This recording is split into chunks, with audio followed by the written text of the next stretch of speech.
2020년 8월 29일 새벽 설교입니다. 오늘 본문은 역대하 35장 1절에서 27절입니다. 본문 읽기는 1절에서 9절까지만 읽도록 하겠습니다. 요시야가 예루살렘에서 여호와께 유월절을 지켜 첫째 달 14째 날에 유월절 어린 양을 잡으니라.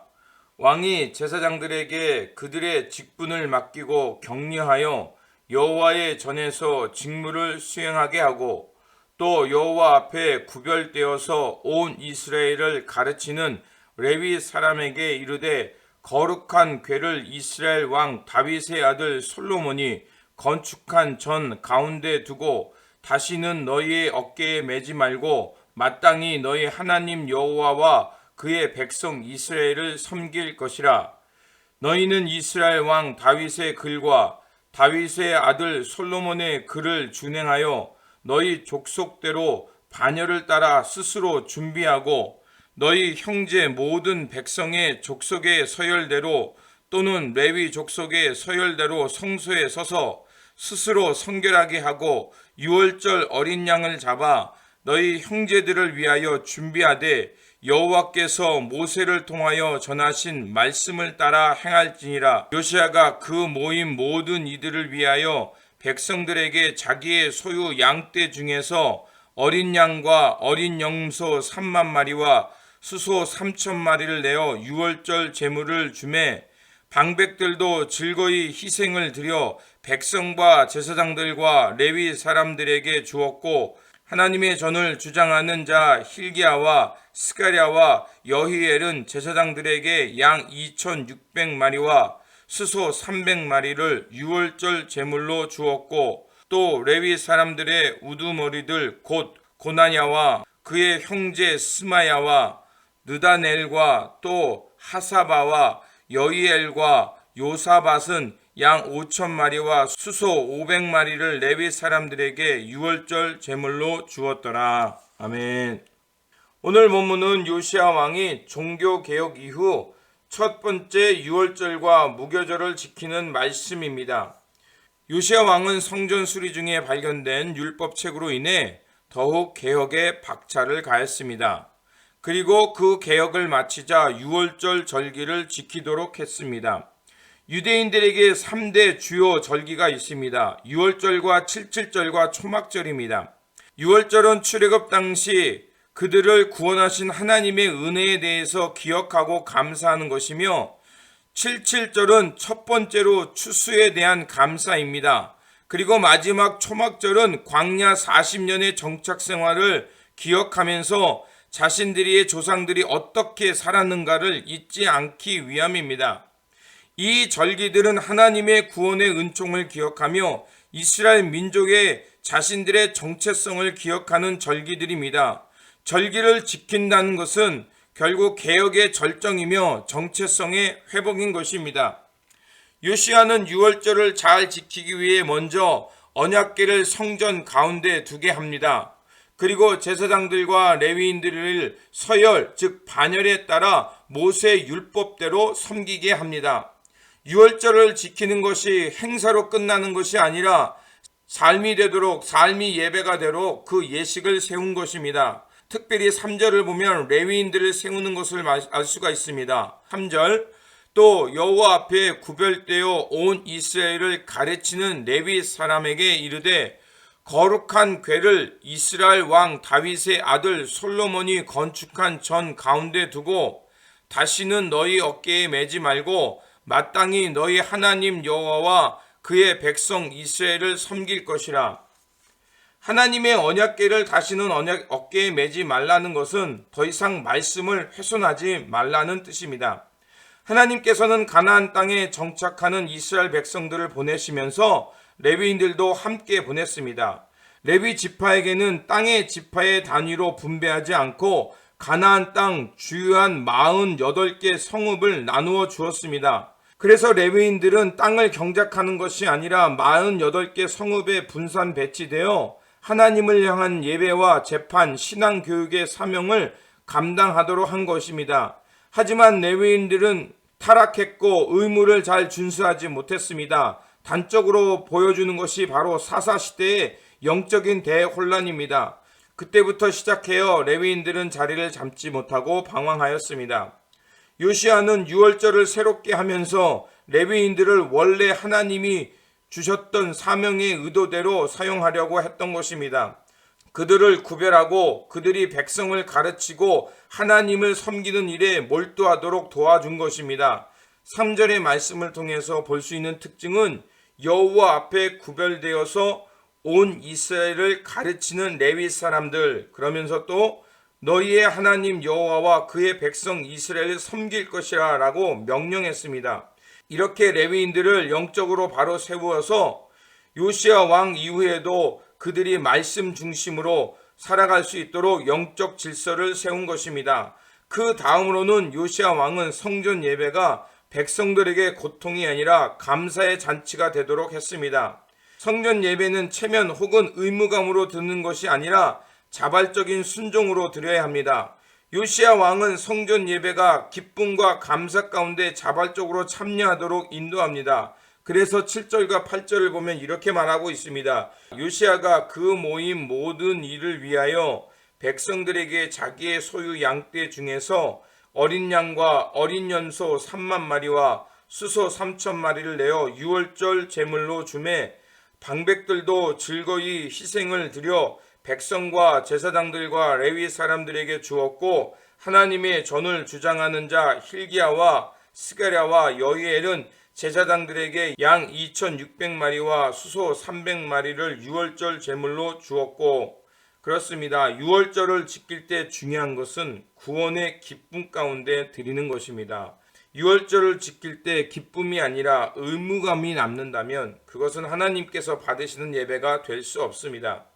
예배와 절기의 중요성은 하나님의 구속의 은혜를 기억하며 감사하는 것입니다. 역사를 기억하면 하나님의 은혜가 아닌 것이 하나도 없습니다. 요시야 왕과 방백들, 제사장과 레위 지도자를 모두 그 큰 은혜를 기억하자 즐거운 마음으로 헌신하며 힘을 다해 예물을 드린 것입니다. 신약 시대에는 예수님께서 진정한 유월절의 회복과 인류 구원을 위해서 이 땅에 오셨습니다. 그리고 이를 이루기 위해 철저하게 하나님의 뜻에 순종하시면서 십자가를 지셨습니다. 그렇게 함으로 예수님께서 영원한 대제사장이 되셨고 영원한 희생 제물이 되신 것입니다. 이를 기억하면 하나님의 구속의 은총에 감사하지 않을 수 없습니다. 예수 그리스도의 은총을 기억하면 우리는 날마다 구원의 기쁨과 하나님 나라의 기쁨을 회복하기 위해 살게 될 것입니다. 요시야의 개혁과 유월절 회복 운동은 열왕기하 23장 21절에 잠깐 나오는데 여기서는 상세히 기록되고 있는 것을 알 수가 있습니다. 이는 포로기 이후 세대들이 살아가는데 말씀과 예배 회복을 강조하고 싶었던 역대기 사가의 목적이 있는 것입니다. 또한 요시야의 개혁과 철저한 말씀 회복에 따른 유월절 준수는 포로기를 살아야 했던 이스라엘 백성들에게 분명하게 각인되었을 것입니다. 종교개혁 이후 요시야는 갈그미스에서 애굽 왕 느고와 싸우다 전사합니다. 그 이후 유다는 급격하게 쇠락되어서 결국 587년에 바벨론에 의해 멸망합니다. 그리고 70년간의 포로 생활을 합니다. 남유다 멸망 중 요시야의 종교개혁과 말씀 준행한 유월절의 절기는 포로기 동안을 살아가는 이스라엘 백성들의 신앙을 유지했을 것입니다. 그리고 이런 신앙의 유지 가운데 나타난 인물이 바로 다니엘입니다. 또한 포로 이후의 시대를 살아가는 이들에게 하나님의 말씀의 회복의 모형이 무엇인지 그들은 알게 되었을 것입니다. 성전에서 발견된 율법책과 훌다 예언자를 통해 유다의 어두운 멸망을 소식을 들었지만 요시야는 그 말씀을 들었음에도 불구하고 끊임없이 종교를 개혁하며 유월절 행사를 거행했습니다. 그는 비록 암담한 현실이라 할지라도 끝까지 하나님의 말씀을 지키며 하나님의 나라의 회복을 향해 힘썼던 것입니다. 요시야 왕의 종교개혁과 예배 회복 운동은 이 시대를 살아가는 우리에게 매우 중요한 의미가 있습니다. 말씀의 회복은 근본이며 하나님의 뜻이 어디에 있는가를 분별하는 것입니다. 또한 예배의 회복은 역사 속에서 드러난 하나님의 구속의 은혜를 기억하면서 하나님의 백성이 무엇을 향해 어떻게 이 땅에 살아야 하는지를 알려주는 지표입니다. 오늘 우리가 살아가는 시대는 하나님의 말씀을 선동의 수단으로 만들고 예배를 풍요를 얻기 위한 도구화로 했습니다. 이러한 때에 요시아의 종교개혁과 예배 회복 운동을 기억한다면 우리는 참된 예배와 말씀 회복을 위해 기도해야 할 것입니다. 그래서 500년 전에 있었던 개혁의 바람이 다시 불어와 사람들의 마음을 새롭게 하여 하늘의 평화와 참 생명의 삶을 살아갈 수 있도록, 그래서 이 땅에 진정한 하나님 나라가 임할 수 있도록 우리가 기도하며 그 길을 가야 할 것입니다. 이러한 꿈과 소망을 갖고 살아가는 저와 여러분들이 되시기를 바랍니다. 기도하겠습니다. 변화의 하나님, 하나님께서는 요시야 왕을 통하여 하나님의 말씀과 예배를 회복하게 하셨습니다. 요시야의 종교 개혁은 포로기를 살던 이스라엘 백성들로 하나님 나라의 회복을 위해 기도하게 했으며, 돌아온 이들로 민족의 정체성을 기억하며 하나님 나라를 재건하는 일에 힘쓰게 했습니다. 주님, 이 땅의 교회가 말씀을 회복하며 하나님을 향한 예배가 회복되기를 위해 기도하게 하여 주시옵소서. 그래서 주님의 백성들이 진리의 말씀으로 깨어나게 하시고 이 땅에 하나님 나라의 의와 평화, 생명을 회복시키는 성령의 새 바람을 불어오도록 기도하며 그 길을 향해 나아가게 하여 주시옵소서. 우리 구주 예수 그리스도의 이름으로 기도드립니다. 아멘.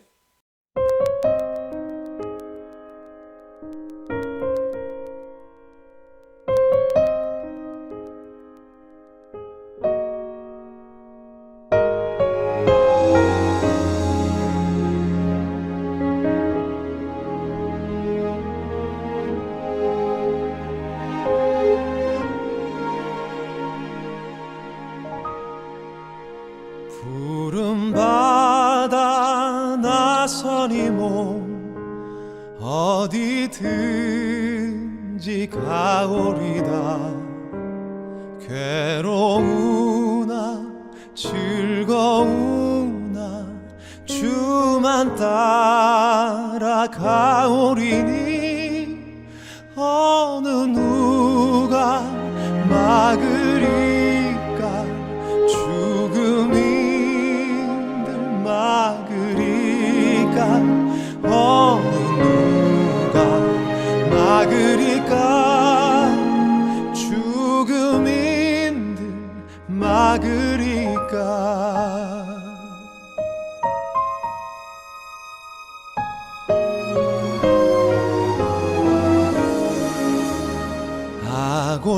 아골골짝 빈들에도 복음 들고 가오리다.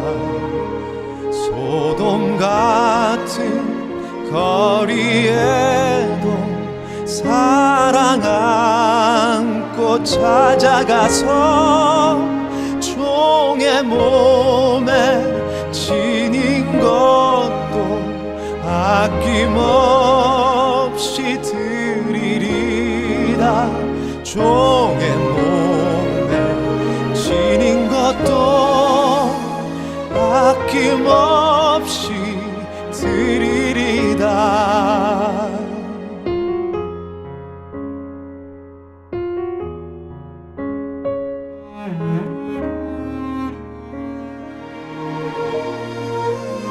존귀 영광 모든 권세 주님 홀로 받으소서.